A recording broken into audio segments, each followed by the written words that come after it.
It's said that there is only one God.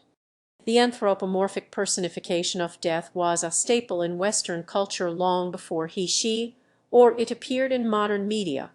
And of all the anthropomorphic personifications of concepts, death is by far the most common. Death is a concept that's hard to come to terms with, and in fiction we often see characters trying to find ways to weasel their way out of death by pleading with this personification, or trying to slightly deal with them, or just avoid it altogether.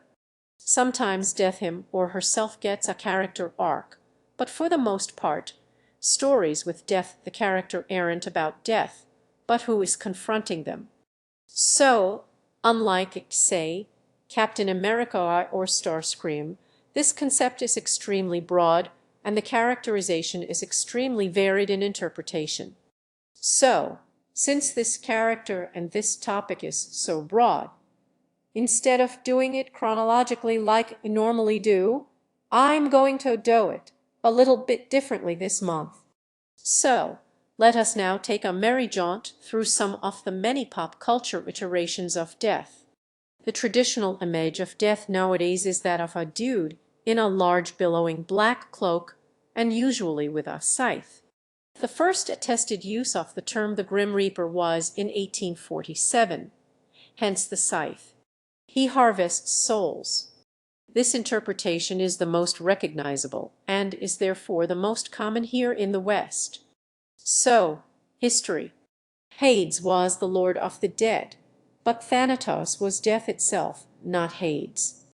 Entities like Hades or Osiris or the Norse goddess Hel, they are death relevant, but not death personifications. They don't make the death happen. The most well-known myth involving the Greek Thanatos is that of King Sisyphus tricking him into getting chained up so no one died for a little while. Of course, this did not last, and Sisyphus' eventual punishment was the whole pushing a boulder up a hill for eternity thing. This is the origin for many narratives involving tricking death, outwitting death, playing games against death, etc. The most well-known mention of death in the Christian tradition is in the Book of Revelation. The Christian, the book,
one of the four horsemen, Death rides a pale horse, and Hell followed with, well, actually Hades.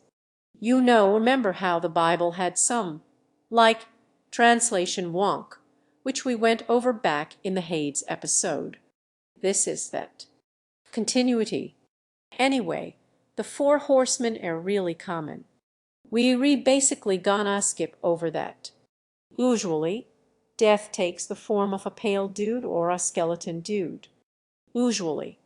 Women are often associated with mothers and fertility and therefore life, meaning that death is usually male, but not always.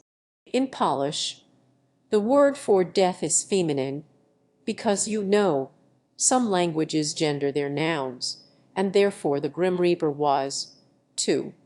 Death was also traditionally female in Lithuania, Spain, France, and some Slavic countries up until the 19th and 20th century. But the modern Grim Reaper that we usually think of is mostly influenced by English and German traditions, so this guy, he's mostly from that part of the world. So anyway, all of this business is ambling up to one of the most popular modern versions of death, the character who comes in the form not of this guy, but of this in Neil Gaiman's Sandman series. Death here is a subversion of the typical Grim Reaper. She appreciates life, she appreciates the point, she's quite merciful. She sympathizes with mortality. She is also a caring, nurturing presence, in Dream's life in particular. He's the series' protagonist and also a huge dick. There's not really anything cruel about her, unlike Dream, who, again, likes to fuck with your minds, and using his powers of eternity, and doesn't really care much for humans. Not Death. Having spent some time amongst the living, she gained an appreciation for the shortness and vitality that is life. And, contrary to popular belief, she is not based on Torre Amos. Anyway, but the most common narrative purpose for death is the being what gets barred in with, and this is not a thing we see so much in Sandman, which really sets it apart in many ways, but that's the biggie. The Sisyphean desire to outwit death, trick death, or outplay him is very, very popular, and most of what we see in film and television is highly influenced by Vimidoo. I didn't. Directed by Ingmar Bergman, The Seventh Seal may be the most well-known and influential work starring death as a main character. It takes place during the Black Plague, after a Swedish soldier gets back from the Crusades. And yeah, the chronology for this doesn't work at all, just, go with it. Antonius meets Death on the beach, and easily talks Death into a game of chess in exchange for his life, if he wins, and Death just likes games, so he's totally down. But you know what? Hey, Antonius, what's so bad about dying anyway? I mean, it's the Middle Ages. Shit sucks. Ah, there it is. Antonius was never too keen on the whole religion thing, but faced with death, he's not willing to go down without knowing, what's it all about. Death in this version waffles back and forth between darkly comic and gruesome and heavily existential.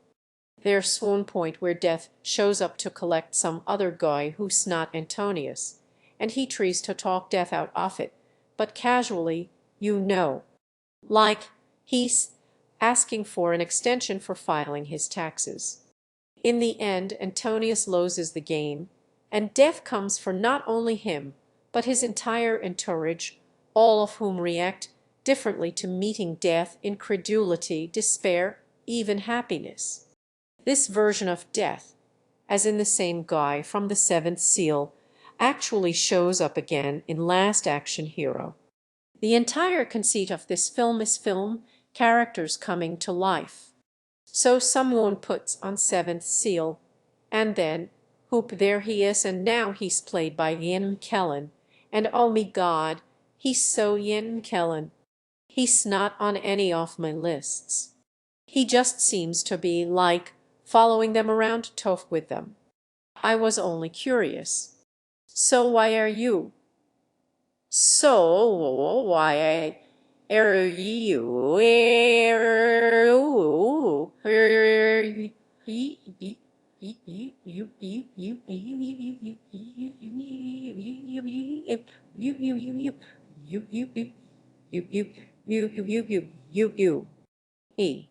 House it hanging Death. Another obvious example of Seventh Seal's influence is Bill and Ted's Bogus Journey, the second entry to the Bill and Tid saga. Bill and Tid spend about half of this movie dead, owing to robot clones from the future coming back in time to kill them. I totally loogied on that good dead me. And so when death shows up, they run. I can't to believe we just met up with death. Bill and Tid spend a fair chunk of the movie meandering through the afterlife before actually getting around to playing a game against death in exchange for their lives. First, battleship. You have sank me, battleship. And then clue, because death is a sore loser and wants to do it again. And then electronic football. And finally, twister. Death is obligated then to sneak Bill and Tid into haven and talk God into giving them their lives back. They meld in tune. Curiously, the narrative does los Death after he does his job, but he and some, alien engineers, it's Bill and Tid, tag along to help Bill and Tid save their girlfriends and win the battle of the bands. So this is one of the more complete character arcs we see for Death. At first, he's all insecure because he lost, but then he finds meaning in joining the band as a bassist and melding the bad guy. Melding. Another in the vein of playing against death and winning, we have the grim adventures of Billy and Mandy, in which the two leads challenge the Grim Reaper to a game when he comes to claim their elderly hamster. When death loses the game, in this case, the game being the limbo, he must become their best friend forever, though the more accurate term would be slave. The entire conceit of this series is based on Billy and Mandy humiliating Grim like the horrid little sociopaths that they are, while Grim bemoans his horrible lot on life. Not life. Whatever it is. This show lasted 7 seasons. You can't kick me because your brain is stupid. A more recent example of playing against death is Adventure Time, which carries also flavors the myth of Orpheus, where our hero ventures into the underworld to bring his wife back from the dead. I mean, plant. Finn was tasked with babysitting a plant and immediately killed it. So he's got to get the plant back. So, like in the Seventh Seal, Finn loses and all hope seems lost. But unlike Seventh Seal, Finn and Death happen to have a mutual friend. Before I'm honor bound to tell you, Peppermint Butler says hi. What? You know Peppermint Butler. So that gets him out of it. Who are you? I'm Callista Flockhart. Who the hell do you think I am? I am Death. Death pops up in Family Guy a few times. In the first episode, he's played by Norm Macdonald, and then in all other appearances by Adam Carolla. I gotcha. It's just Death.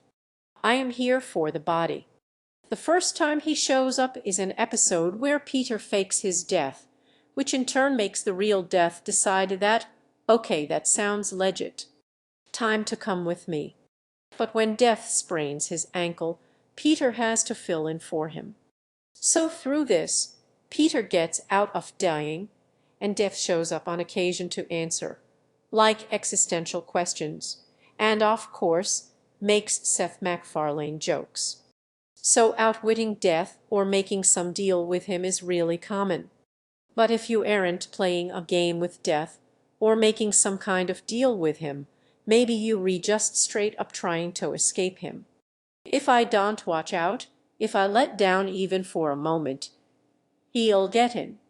A famous episode of The Twilight Zone features an old lady named Wanda who has started noticing Death in crowds before he takes people and has now spent God knows how many years holed up in her house, refusing to go outside or let anyone in because she knows Death is after her. I never go out. Never. I haven't been out for years. But one day, she finally caves, even though, yep, sorry, Wanda. But look, he's baby Robert Redford. And then he's, like, Blue stealing her. Death is such a cinnamon roll in this version, you know. What a great guy to transition people out of this life and into the next. Go, Wanda, go. You go with baby Robert Redford. What you feared would come like an explosion is like a whisper. Death has no master. 1964's Mask of the Red Death, based on the Edgar Allan Poe story of the same name, features another group of people holding up to avoid death, only this death is not such a cinnamon roll. This isn't just any death, but a very specific plague. In fact, there appear to be like a whole rainbow of deaths. Black death, yellow death, green death. It's a death rainbow brigade. This movie stars the deliciously hammy Vincent Price, both as the evil Prince Prospero and, eventually, as the Red Death himself. The original story takes place during a horrible plague where a bunch of rich ascets hide in their castle while the Red Death ravages the peasantry below. But where Prince Prospero and his fellow rich folk in the original story just ignore the suffering, Vincent Price's version takes it a step further. Okay, more like Agent Superman leap further, and is also a satanist. When the Red Death shows up, Prospero's like, yay, it's a Satan. You here too? Like, reward me for worshipping you, right? No, no, no. Sorry. Sorry, Vincent Price. Death is a major backstory player in Harry Potter and the Deathly Hallows, where he pops up in Hermione's telling of how our MacGuffins came into existence in the first place. In this story, Death feels cheated when three wizard brothers evade a dangerous river that usually kills people. So, he tells these three brothers he'll grant them some wish in a sort of deal with the devil setter. Numbers 1 and 2D because of their arrogance, but brother number 3 evades death. You know, for a while because he's humble. But, of course, not forever, you know, since Valor Morgulis. He then greeted death as an old friend and went with him gladly. It's weird that he'd greet death as a friend since death gamed the system like that.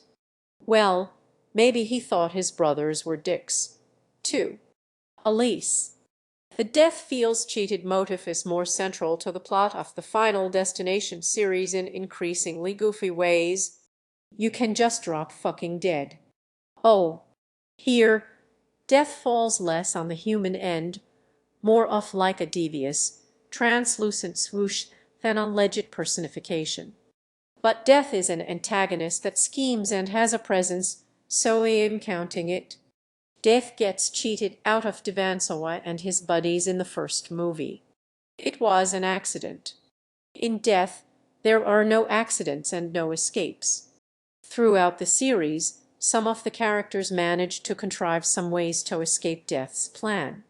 But for the most part, the theme is that you can't cheat Death.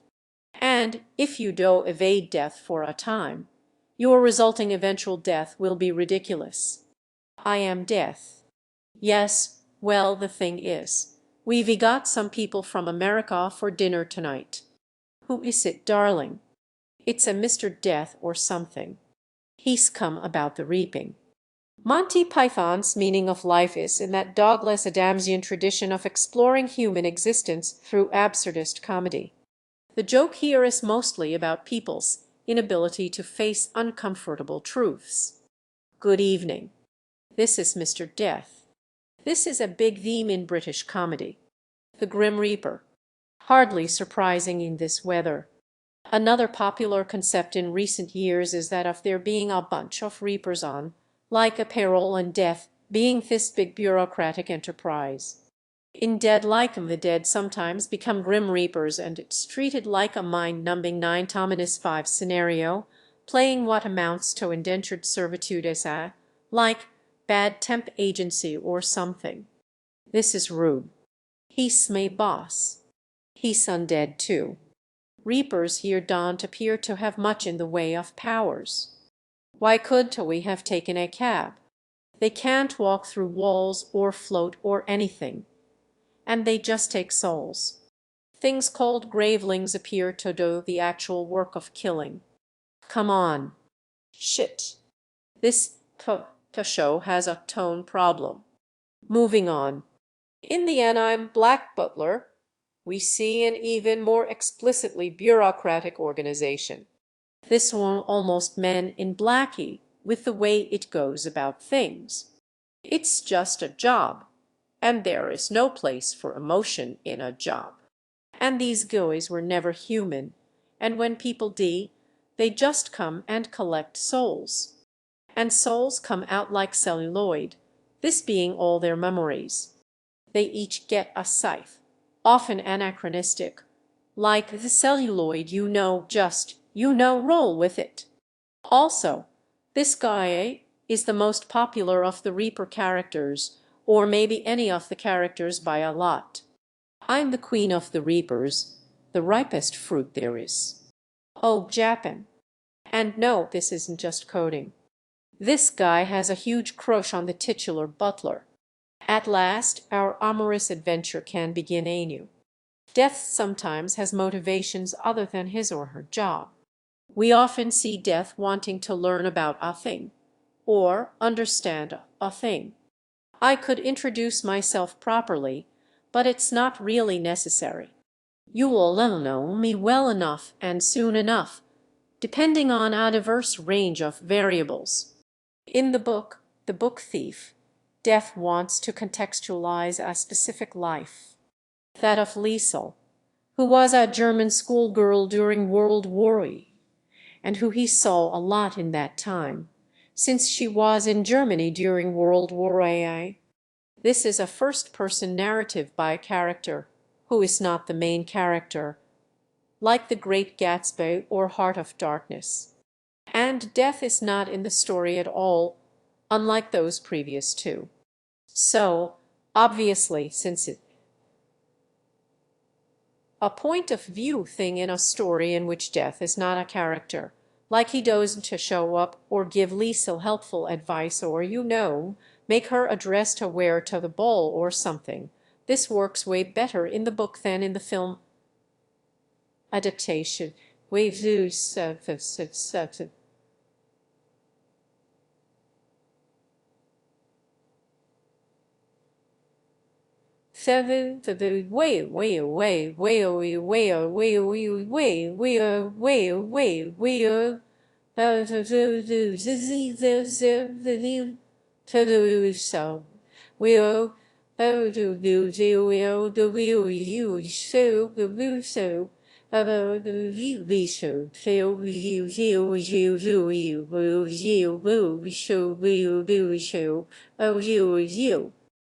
usually, Death wanting to learn a thing involves Death getting a girlfriend.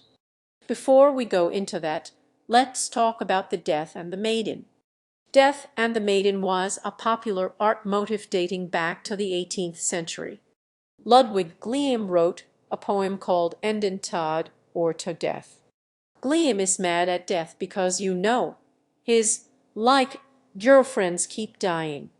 So, clearly, it was because Death, totally had a death boner for these girls. He's like, hey brah, you don't even have lips, brah. Why are you taking all me girls, brah? So Death and the Maiden is like a distinct cousin to the Beauty and the Beast motif, that of Death as a lover. This is played with as a very on-the-nose theme in the original Phantom of the Opera, the book, that is. But the Phantom, much as he will tell you otherwise, is not Death himself. The strangest shadow is following us. Following. It was right behind us all the time we were racing. In Death Takes a Holiday, some wealthy idiots have a near-death experience, and Death decides to stick around because he wants to know why mortals fear him so much. And so he makes a deal with this duke to stay at his place and eat his food and just jerk around for a bit. Can you conceive how lonely I am when there is nothing that doesn't to shun me, that doesn't fade as I come near? Death starts a life journal. His love interest is Gracia, who seems to see marriage as a form of death. I'm not ready. All the other girls fear him, but not Gracia. No, she's not like all those other girls. So when in the end Death straight up says, "No, you have to come with me," she's like, "It's cool. I am ready." "No, no, you can't come with me." "Yes, I can." "Would a single goddamn one of you trust me with the decisions I am making?" "I get it. I know who you are, and I'm down. You see me as I am. But Ivy always seen you like that." And she goes with him, and it's awesome. And as strong as Death. Death Takes a Holiday was agonizingly remade into Holly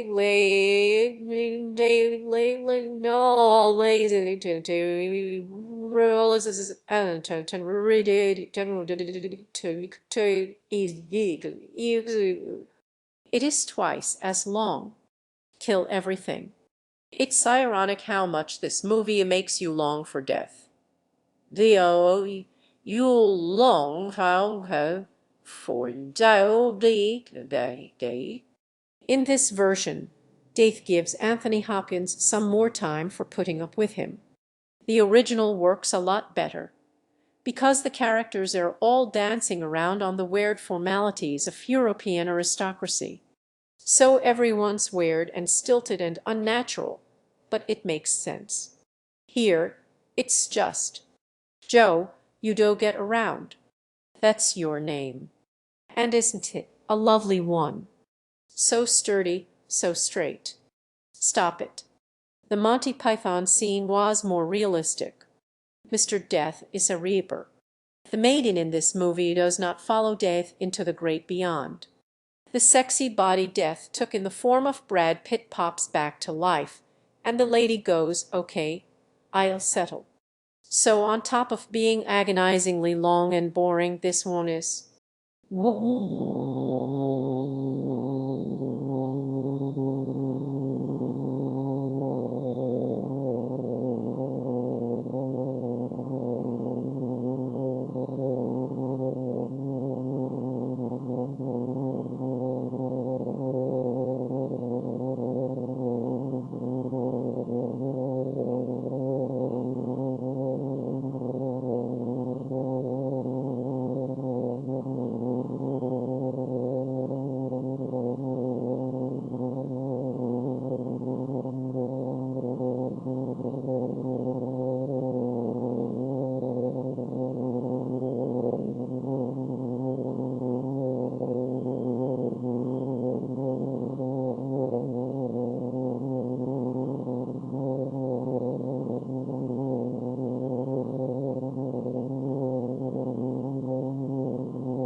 Problematic. "Thanks for letting me use your body, bro. I saved the best for last, as I think few would argue that Terry Pratchett's death. The death of Terry. Oh me God, there's no good way to praise that. Discworld. I am Death, the Grim Reaper of the Discworld." This version is not only the most fleshed out, so to speak, but a combination of all of the above in a lot of ways. Death has appeared in every Discworld novel, although he was a main character only in 5 of them. He does do the occasional play games with you for your life thing, and he was originally a more sinister presence, but by the time he was a lead character, he had a more sympathetic and humorous personality. Death has an adopted daughter named Isabel that he saved from the wastes. Why? Well, she says once that, he didn't feel sorry for me. He does. He's so sorry.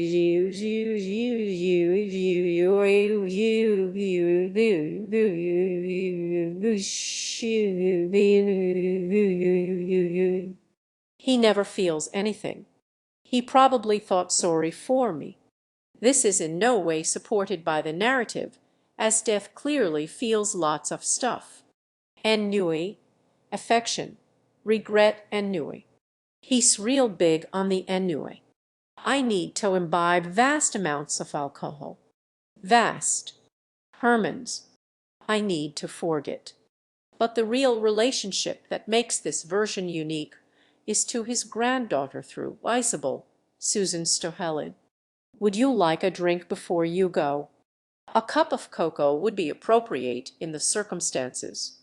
We see her in both of the Discworld adaptations that star Death.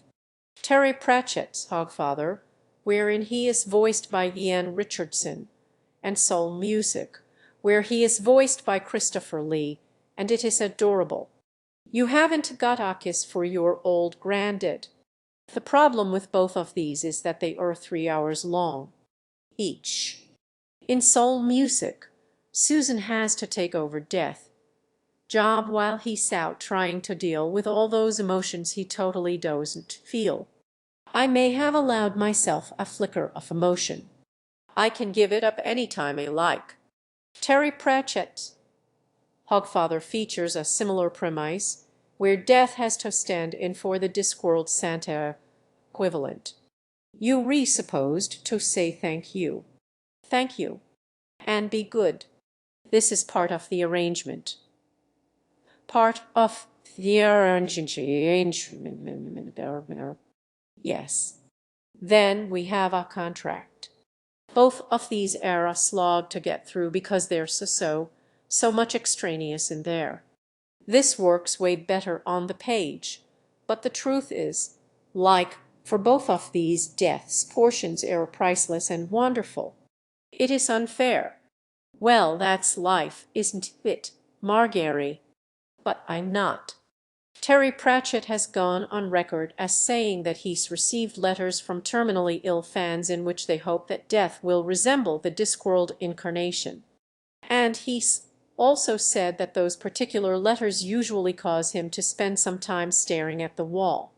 I think a wise man thinks of Death as a friend, if that Death comes later. That comes from one of the last interviews that Terry Pratchett did before he died earlier this year, and illustrates why that version sticks with people so very much. Would it give you a hand? Death being greeted as a friend, what better way to cope with it? It's less about Death himself so much as how he is greeted. De Volbrat. Especially if your brothers were apparently massive pricks. So thank you for watching. Obligatory Patreon.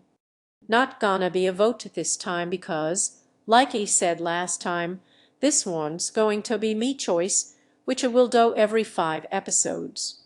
So, you think you know but you have no idea. Or maybe you do. I am pretty predictable. What is it? King Kong.